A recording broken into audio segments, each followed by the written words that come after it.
Vamos a comenzar a esta hora a conversar del tema de la salud, específicamente de la crisis de las ISAPRES luego del Supremazo, porque la verdad es que todavía no decanta la crisis que están pasando los seguros privados de salud y nadie todavía, digamos, puede aventurarse que efectivamente va a haber una quiebra y una suerte como de pulverización del mercado de la salud en ese aspecto, o si se van a adaptar, o si van a migrar al Fondo Nacional algunos cotizantes hoy día de ISAPRE. O sea, estamos en la incertidumbre total. Vamos a conversar a esta hora con la diputada Ana María Gasmuri, quien es presidenta de la Comisión de Salud de la Cámara. Diputada, ¿qué tal? Hola, José Antonio, ¿cómo estás? Bien, gusto en saludarla. Yo estaba señalando en la introducción que estamos en un terreno como difícil, por decirlo menos. Pantanoso, puede ser pantanoso. Usted que está ahí en una posición como de poder y que me imagino que tiene más información que yo al respecto, ¿para dónde va la cosa? O sea, efectivamente las aseguradoras privadas se abren a la posibilidad de pagar lo que les corresponde por ley, o están todavía en esta pataleta de que van a quebrar. O sea, ¿qué es lo que va a pasar con el mercado de la salud? Bueno, justamente tal como tú lo dices, José Antonio, ha estado todo bastante revuelto, bastante polémico, pero aquí hay que ir despejando ciertas cosas. Primero, algo que de alguna manera se ha oscurecido estos días en los medios, etcétera, que es que aquí las verdaderas responsables de la situación en que estamos son las propias ISAPRES.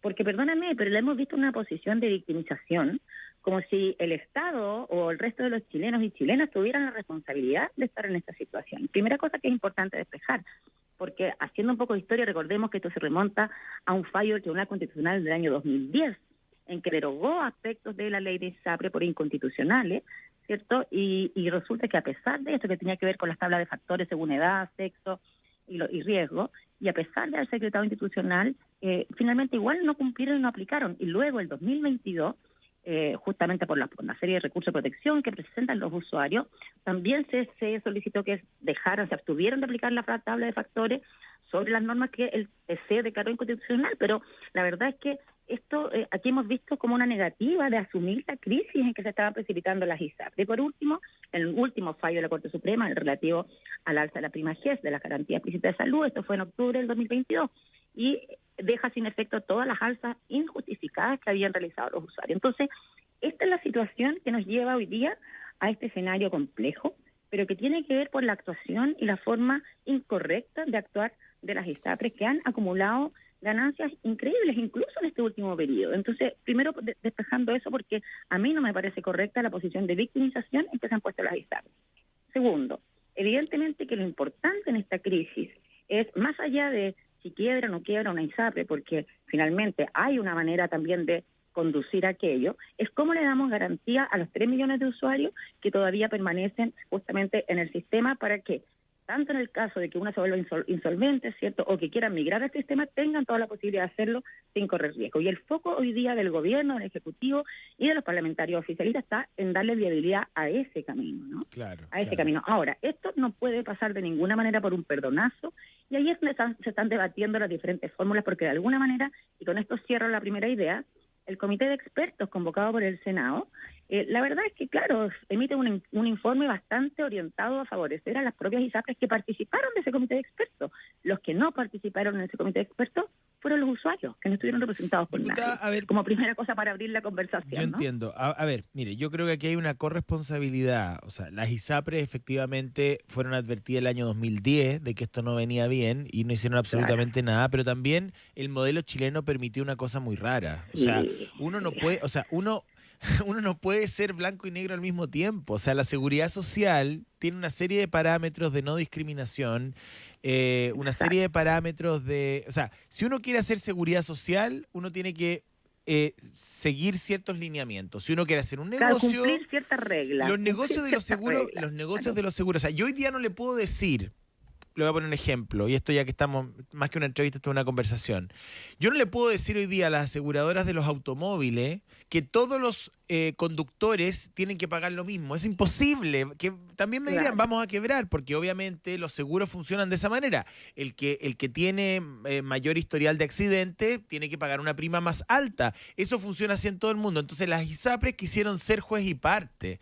O sea, ahí hay una mezcla muy extraña que yo no sé en qué parte del mundo funciona. Ahora, es que en ninguna otra parte, eso es importante lo que tú dices, en ninguna otra parte del mundo funciona. Si esta privatización de la salud y generar este negocio de lucro de las ISAPRES realmente ha ido en la dirección contraria de lo que es garantizar un acceso igualitario, justo, digno a toda la salud chilena. Hoy día tenemos el desafío de cómo avanzamos en un sistema integrado, y para eso ya es una segunda conversación, que es la reforma a la salud. Pero evidentemente, si tú me preguntas hoy día, José Antonio, las ISAPRES ¿pueden seguir existiendo como lo han hecho hasta el día de hoy con este salvataje que pretenden? No pueden. Ahora, tendrán que mutar, porque así no lo pueden seguir haciendo. Van a tener que transitar a lo que siempre han querido ser, que es un seguro privado, y prescindir lamentablemente ese 7%, si es que así se decide. Ahora, cuando uno tiene una deuda, y es una deuda que uno no puede pagar, a uno no le condonan nada, básicamente. Lo que a uno le dan son facilidades de pago, ¿no? Entonces, a mí me cuesta entender que las ISAPRES no se abran, porque lo que hemos visto en este último tiempo, no sé, a lo mejor algunas sí, a que, bueno, el gobierno les dé la mayor cantidad de facilidades de pago posible, sea 10 años, 20 años, 30 años, no tengo idea. Si no quieren quebrar... 10 años le está dando, 10 años lo que propuso el Ejecutivo. Bueno, uno pagará, cuando uno tiene una deuda, uno hace sus chequecitos, uno firma las letras. ¿Por qué el mercado de la salud de las ISAPRES no se abre a la posibilidad de pagar en la medida que va pudiendo, si nadie les va a poner la soga al cuello? Bueno, es que aquí lo que pasa es que eso ha sido parte del problema, que de alguna manera, a pesar de que es evidente para todos la inviabilidad de que el funcionar de las ISAPRES como es hasta ahora, de alguna manera ellas igual pretenden eternizarse en el modelo, pretenden incluso tratar de ser integradas en lo que es la reforma de la salud, y eso así como es, no es posible, ¿no? No es posible. Y aquí, evidentemente, a ver, si analizamos la situación un poquito más en profundidad, ¿cuál es la amenaza de las ISAPRES que van a quebrar, de que estarían descapitalizadas? Pero resulta que tampoco se ha controlado la fuga de sus capitales hacia préstamos de otro tipo, ¿cierto? No ha habido esta situación, entonces finalmente, y hoy día no nos olvidemos que tenemos una ley de quiebras distinta, bastante más exigente, que tampoco se puede decir cualquier razón para ir a la quiebra. Entonces, aquí también hay pienso yo, una postura de defensa de la ISAPRES, porque como están estructurados, que no es correcto a mi entender, serían los propios dueños de las ISAPRES los que podrían terminar judicializados, ¿no? Porque en el fondo se está eludiendo que aquí hay una integración vertical, hay un holding, ¿cierto? No es solo la ISAPRE, pero se pretende cargar el déficit, la deuda o la deuda producto de lo mal cobrado a los usuarios solamente a esa parte de este holding. Cuando y eso, por supuesto, nos da una imagen distorsionada, ¿no? Te dice que hay un problema de gestión y de inversión que es mucho más grande que solamente ese punto. Ahora, me gustaría que le hablara a la gente que está afiliada a ISAPRE, entre ellos yo.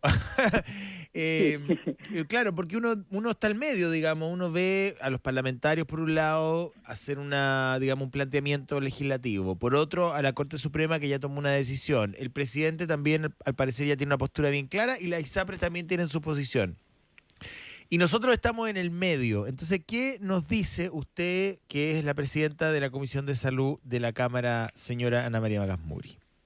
Que evidentemente es una situación que es compleja, pero que la viabilidad, por ejemplo, de ir mutando, de ir trasladándose del seguro privado al seguro público, está contemplado en la ley corta de ISAPRES, generando una creación de la modalidad de cobertura complementaria en FONASA, en que se introdujeron modificaciones bien interesantes porque se simplificó este esquema con una red de prestadores en convenio para todas las personas dentro de esta modalidad. Entonces, aquí, para aquellos que quieran migrar, va a haber estas garantías, ¿no? Y van a estar estos seguros de segundo piso, en el fondo, con que se puede complementar para poder incluso recibir sus prestaciones en los mismos prestadores privados. Eso también es importante. Acá tenemos que separar algo que se ha tendido a confundir. Una cosa son las aseguradoras privadas que no prestan servicios y otra cosa son los prestadores.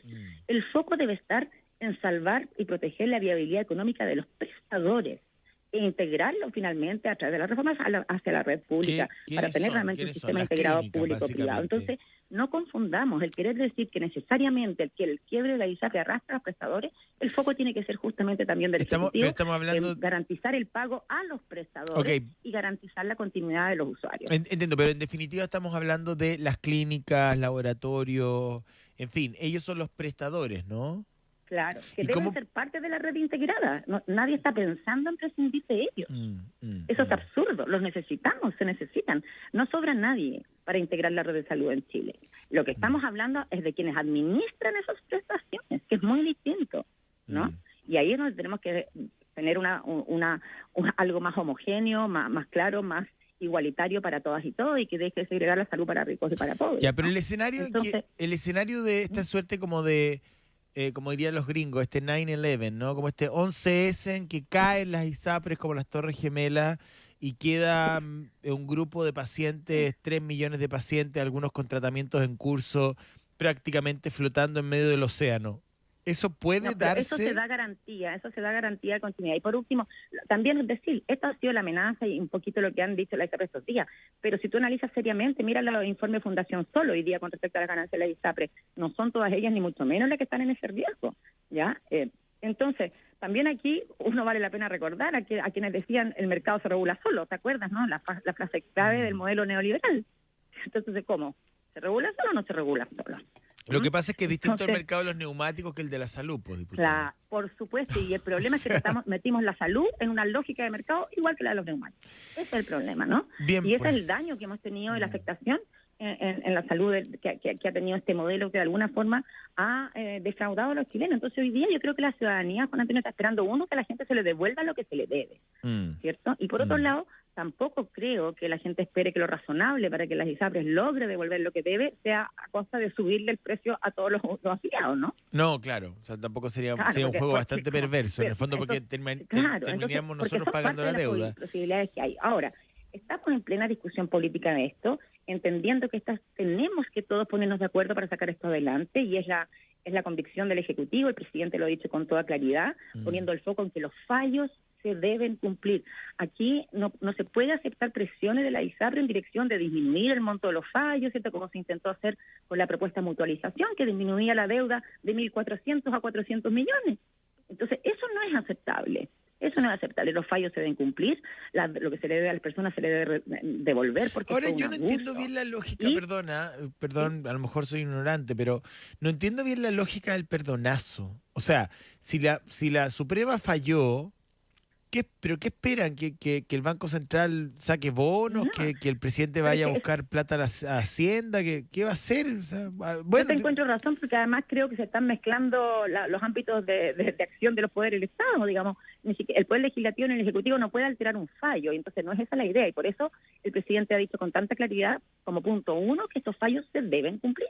Eso es ineludible. No puede ser de otra manera, porque si no, que estaríamos mediante una ley, mediante el Poder Legislativo, alterando una determinación del Poder Legislativo. Exacto, es como extraña la figura, ¿no? Eso no puede ser, ¿no?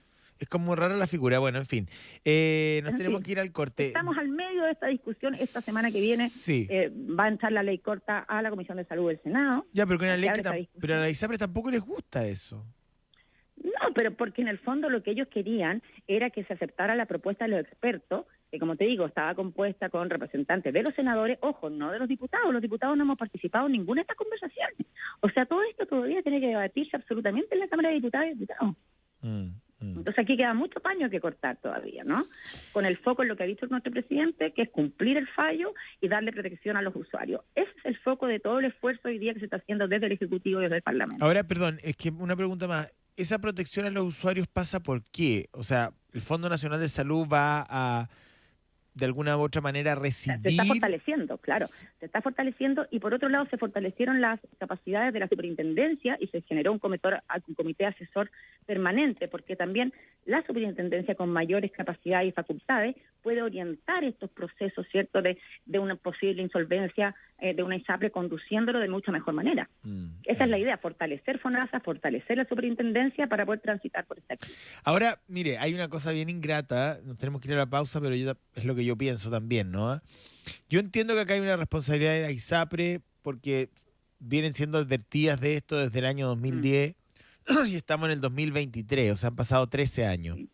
Pero hasta el año 2010, y usted sabe muy bien eso, las ISAPRE jugaron en la cancha del modelo muy cómodas, digamos, y se les permitió hacerlo. Entonces, Y con también el descreme, recordemos que en la ISAPRE no se podían dar el lujo de recibir personas enfermas. Entonces, lo que le estoy diciendo es que durante, no sé, todos los años 90, parte de los 2000 y en los 80, cuando se comienza a desarrollar el modelo de la salud público-privada, las ISAPRES gozaron de cierta manga de parte del Estado. Entonces, ahora el Estado dice, no, bueno, la Suprema decidió esto, nosotros no. Bueno, pero aquí hubo un diseño estatal, un diseño que lo permitió. Que lo Hay una permitió durante responsabilidad de la 30 clase años, política ¿me que entiendes? no se hizo cargo de esto. Totalmente de acuerdo. Entonces ahí totalmente de acuerdo contigo. me pasa que sí, las ISAPRES son han sido bastante ciegas, digamos, porque tuvieron muchas alertas, digamos, pero por mucho tiempo las reglas del juego las beneficiaron y no se saltaron ninguna todos regla. Miraron para el lado. Claro, porque esto empieza cuando empiezan las judicializaciones así como por goteo y después vienen ya las demandas colectivas. Que fueron los usuarios, claro, exacto. No la autoridad. Claro, exacto. No hubo ni un programa de gobierno en los 90 que dijera, mire, esto que hay que hacerle una cirugía mayor a esto porque esto no está bien. O sea, si los usuarios no abren la boca, todavía estamos en las mismas. Entonces, así es. Y esto es una responsabilidad que la clase política debe asumir, y eso mismo nos obliga a solucionar esto con el foco puesto a toda esta historia. Si no podemos olvidar lo que ha sido esta historia, José Antonio. Yo le encuentro toda la razón. Muchas gracias, diputada, que tenga lindo fin de semana. Gracias, un abrazo, que esté muy bien. Chao, chao. Chao, chao. 3:30